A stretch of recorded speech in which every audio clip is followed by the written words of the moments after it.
I'm Nathan Mounce. I'm a senior traffic technician for Kansas City Signals. My innovation is a mobile emergency signal flasher. A mobile emergency signal flasher is a signal flashing apparatus that allows an intersection to be energized, which would rather be dark in the event of a signal cabinet that got destroyed. I can utilize the emergency signal flasher. I can hook up my underground cables to it from all my signal heads in the field, put power to it from either a truck inverter or the power coming from the signal disconnect itself, and I can get the entire intersection up in flash, red flash. That way the traveling public can treat it like a four-way stop rather than have a dark intersection. So when I first started at MoDOT, the old way of doing things was when a signal cabinet would get hit, you'd go out there. If it was damaged and you needed a new cabinet, you just had to wait on a new one to get there. You had your co-workers that would prep one, they would bring it to you. You might be at the intersection with a dark intersection anywhere from an hour to 4 hours, depending on where in the district that cabinet got hit. Yeah. And I thought there's got to be a better way to do it.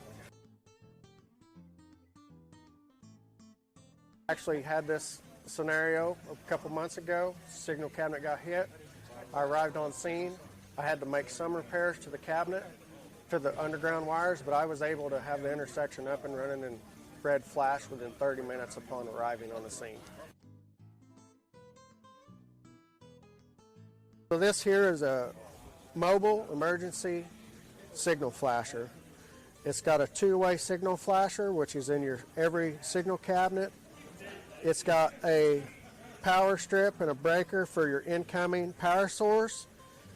The power source goes through your signal flasher and gets distributed through this flasher bus. I'm able to put power to it off of underground power from the signal disconnect or my truck inverter, and then I'm able to take all the signal cables from the field, land them on this bus, be able to identify them as they energize each signal head, which allows me to label each cable to know where that cable is for. This saves time for when the new cabinet gets installed. I already know which cables for which direction, and I know where it goes in the new cabinet. I was able to salvage parts from several of our signal cabinets that had already been hit, which, you can actually purchase those parts. You don't have to salvage them. So it cost me about $20 for this box. Otherwise, maybe $80 for a total build.